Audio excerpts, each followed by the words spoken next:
Following breaking news here on CBS Sports HQ, Fred VanVleet and the Houston Rockets have agreed on a max contract. The deal reportedly 3 years, $130 million. The one-time NBA All-Star spent his first 7 seasons in Toronto and is now headed to H-Town. The deal confirmed by VanVleet's agent.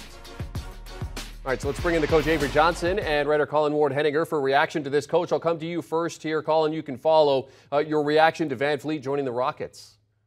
No surprise. We've had segments on CBS Sports HQ about stay or go. I had Fred VanVleet gone 2 months ago.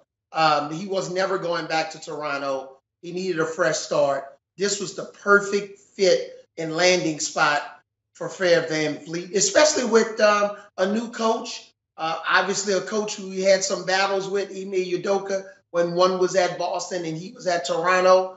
But they need Fred VanVleet's, scoring ability, pick and roll ability, shot making, especially at the end of shot clocks. But more than any of that, they need his leadership. This is a very immature basketball team, young basketball team, not just in age, but just in their maturity and in their basketball IQ. So he's going to go there and help Ime Udoka change the culture. Now they have a floor general. He'll be able to get everybody organized, starting in practice and in shoot-arounds. And hopefully, as we've been saying all day, guys won't decide to leave the game or leave the arena while the game is still going on. So this is a solid move. This is going to really re-energize this Houston Rockets franchise. Yeah, I mean, Coach hit it on the head with all the reasons to bring in a guy like VanVleet, just the maturity. This was clearly a team that was not headed in the right direction with Stephen Silas, a lot of other players in the league commenting about kind of what a joke their culture was in Houston and how bad it was for the young players. So to bring in Ime Udoka, bring in a guy like VanVleet with all the credibility, not just as a championship point guard, but as a guy who's had to work for it, a guy with grit and toughness. This is exactly what we expected the Houston Rockets to do. What I didn't expect, however, was to see that third year.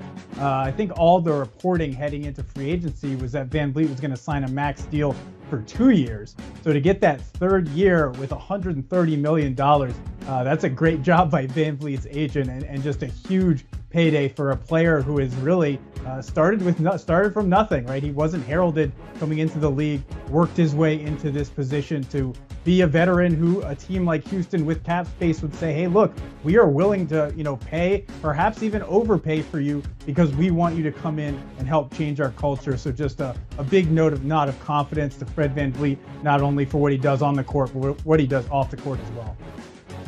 I've been a free agent several times in my career. The name of the game is leverage. Why did Kyrie Irving get a third-year player option on his contract? Why did Fred get the third year? It's leverage. When teams are desperate, Fred is saying, hey, I can go back to Toronto. I don't have to join the Houston Rockets. I've won a championship with Toronto. I know the city. I know everything about the team. But it's called leverage. He had the leverage.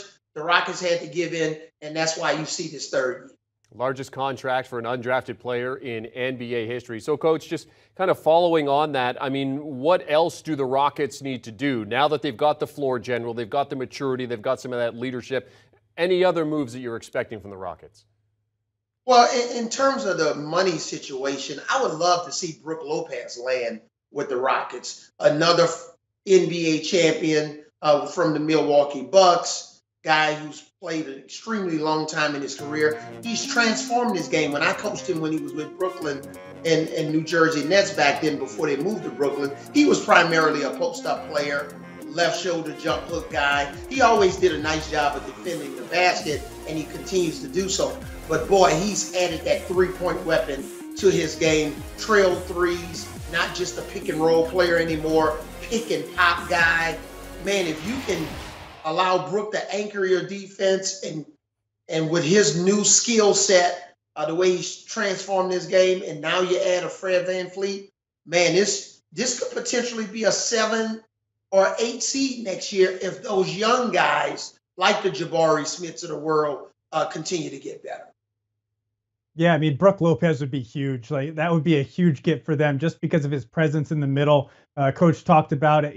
Brook Lopez was almost the defensive player of the year last year in the NBA. He's completely transformed his game, and his rim protection is off the charts. Houston, they were terrible at everything last year, but defense was especially awful. So to bring in a guy like Lopez to solidify the middle, his communication on defense would just be huge for this young team. Another guy who's been connected with the Rockets, Dillon Brooks, who's kind of worn out his welcome in Memphis, another tough guy, another all defense level player. So you're talking about Van Vliet, not the biggest guy, but a tough, gritty defender. Perhaps Dillon Brooks, another guy who's all defense, and then Brook Lopez, perhaps the defensive player of the year. That is exactly what Houston needs with these young guys, as talented as they are.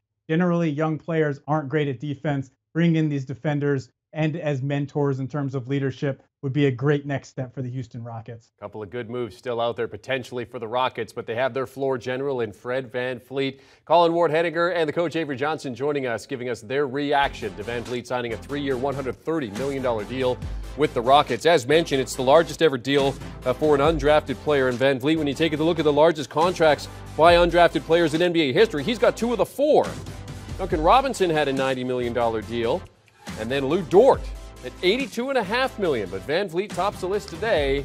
The first player to go over $130 million as an undrafted player, as he is now a member of the Houston Rockets.